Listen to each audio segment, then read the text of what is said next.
Semana 24. Bueno, y justo en el día de hoy se conmemora el Día Mundial de los Océanos. Por supuesto que vamos a estar hablando de la contaminación y qué medidas se están tomando aquí en Chile para poder paliar esta situación. Para eso nos acompaña Javiera Calisto, directora de Contaminación Marina Oceana Chile. ¿Cómo estás? Bienvenida, Javiera, gracias por venir. Hola, Pamela, muchas gracias por la invitación. Bueno, estamos conmemorando este Día Mundial de los Océanos y resulta que los océanos son prácticamente una parte de nuestro planeta que está absolutamente perjudicado. Tenemos estas islas de plástico gigantescas, que por ejemplo acá frente a nosotros tenemos una que supera 2 veces la superficie de nuestro país. O sea, son 2 Chiles dando vuelta en el océano de puro plástico. Entonces, esta es una realidad constante que va creciendo, me imagino. Así es, las cifras son bastante dramáticas.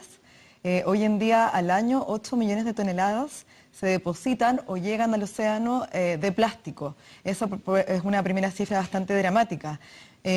Por otro lado, hoy en día en Chile estamos consumiendo 1 millón de toneladas y a su vez este consumo de plástico incrementa cada vez de forma sostenida. Por ejemplo, en el siglo pasado produjimos menos plástico que en la última década. O sea, realmente esto es exponencial. Básicamente esto es por un poco la vida apresurada en la que estamos viviendo, en donde ocupamos algo y rápidamente lo disponemos. Y eso ha producido que el consumo de plástico sea exponencial. O sea, cada vez, y es una cosa cultural, que todo es desechable, digamos. Exactamente, todo es desechable. Y ahora que mencionas esa palabra, con un conjunto de parlamentarios, tanto senadores como diputados, hace un par de semanas, y además junto con nuestros socios y aliados, la ONG Plastic Oceans, presentamos una propuesta, un proyecto de ley que busca precisamente regular los desechables y el plástico. ¿Y por qué el plástico? ¿Por qué esta como sensación de que el plástico es tan peligroso? Porque un 75% de los residuos que hoy en día se encuentran en las playas corresponden precisamente a plástico. Y hay una razón muy específica por esto. El plástico, especialmente el plástico pequeño, es muy barato y, sin embargo, tiene altos costos de recolección y de clasificación.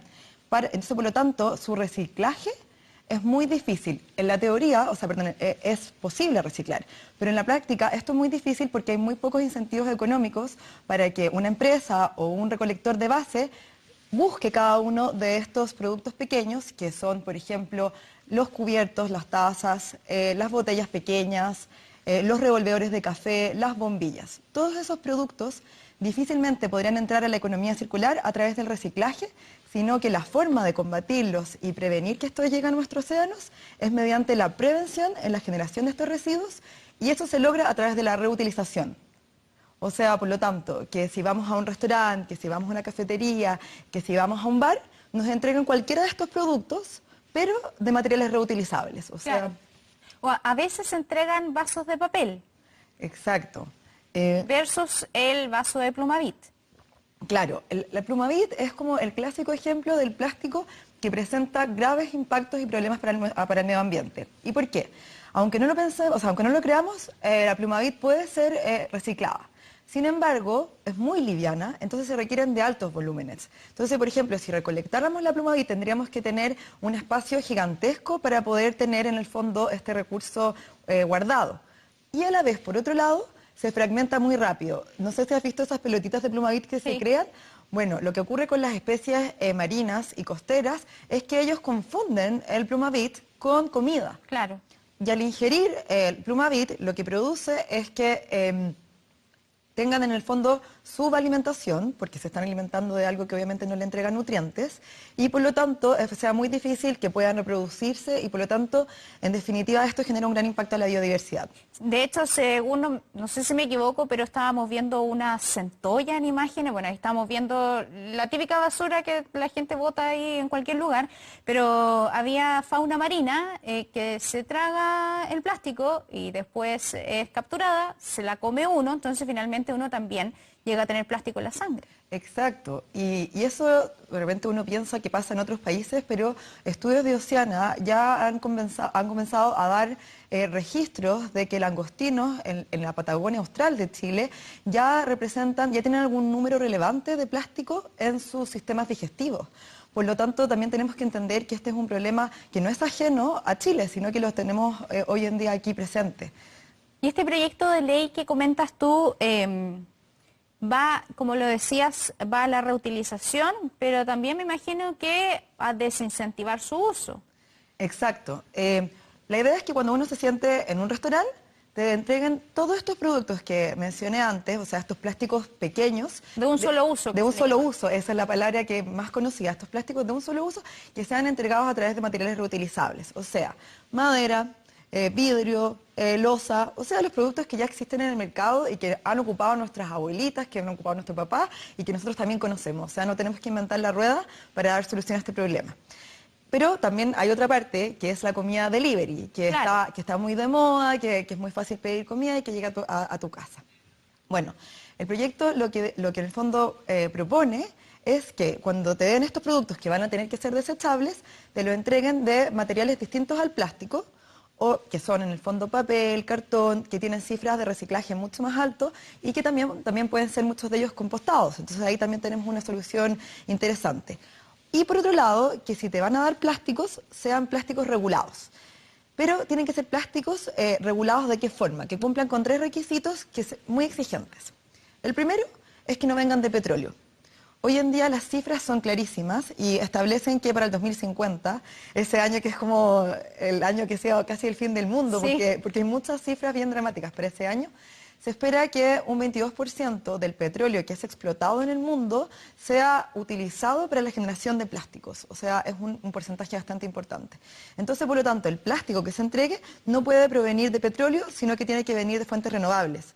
Hoy en día los plásticos sean de petróleo o sean de una fuente renovable, una vez que son plásticos, se ven exactamente igual, o sea, tienen las mismas características.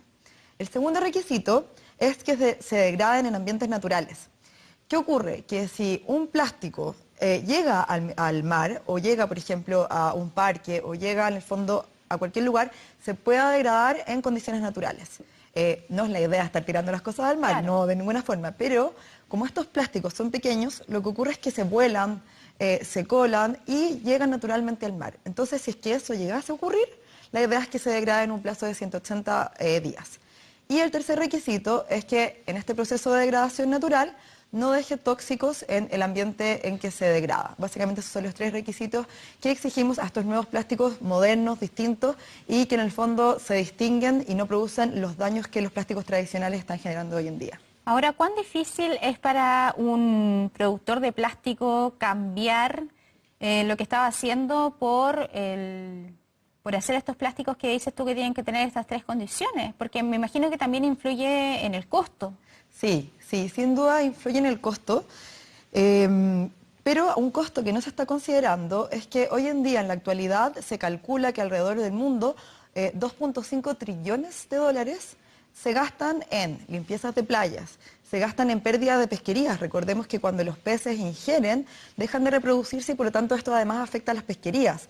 También esto se ha contabilizado por el daño en la pérdida, por ejemplo, de artes de pesca. Entonces hay una serie de costos y de daños por la producción del plástico que hoy en día la industria del plástico y que hoy en día los consumidores no estamos internalizando. Entonces, en ese sentido, bueno, yendo ahora a tu pregunta, claro. Este proyecto de ley abre la puerta a los innovadores.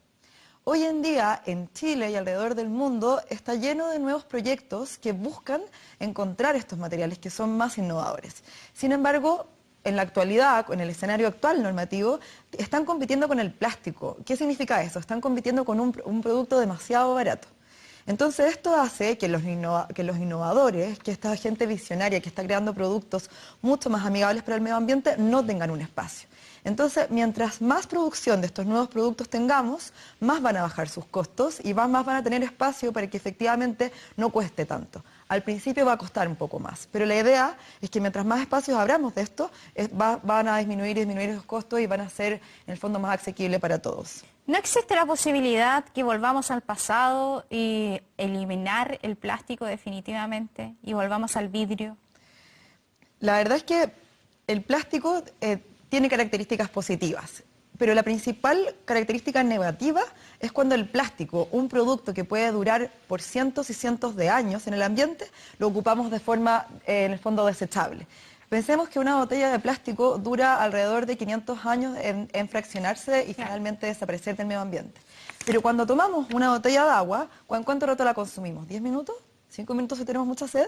Entonces, básicamente, si nosotros tenemos una botella reutilizable que vamos y llenamos, esa botella puede ser utilizada por muchísimo tiempo. Entonces, el problema no es tanto el plástico, sino la forma en que lo utilizamos. Cuando lo utilizamos de forma desechable, ahí es cuando realmente hay un problema. Y por otro lado, también me gustaría agregar que las últimas décadas nos han enseñado que el reciclaje es la forma un poco como de limpiar nuestras culpas. Generamos desechos, pero no importa porque lo vamos a reciclar. El problema es que el reciclaje de los plásticos, si bien es muy importante, no es la primera solución. Hay una pirámide que ha sido reconocida y desarrollada por científicos y por técnicos que te dicen que lo primero es evitar la generación de desechos y especialmente del plástico. Y en segundo lugar, una excelente solución para esto es la reutilización. Y tercero, recién viene el reciclaje. ¿Y por qué? El reciclaje presenta problemas, presenta inconvenientes. La gente que recicla sabrá que uno tiene que estar leyendo qué número de plástico es, tiene número el plástico que tengo, entonces ¿qué? ¿Lo puedo reciclar? Entonces por eso mismo el plástico se clasifica. Claro. Pero además, cada vez que uno lo recicla, baja de calidad. Por ejemplo, dentro de las botellas de plástico que se recolectan y que se reciclan, solamente un 3,5%, la botella se convierte en botella. Para el resto, para el restante porcentaje, esa botella se convierte en un plástico de menor calidad. Entonces, en algún momento va a bajar de calidad, y finalmente se va a convertir en un desecho. Mientras que la botella de vidrio y la botella, por ejemplo, la lata de aluminio, siempre se van a convertir en lo mismo. Entonces, por ejemplo, esa forma es muy importante de entender que la prevención y la reciclaje de otros materiales es mucho más beneficioso para el medio ambiente. Javiera Calisto, directora de Contaminación Marina de Oceana Chile. Muchas gracias por haber venido y tratar de crear conciencia a través de esta conversación que hemos tenido. Muchas gracias, Pamela. Que estés bien. Estoy bien.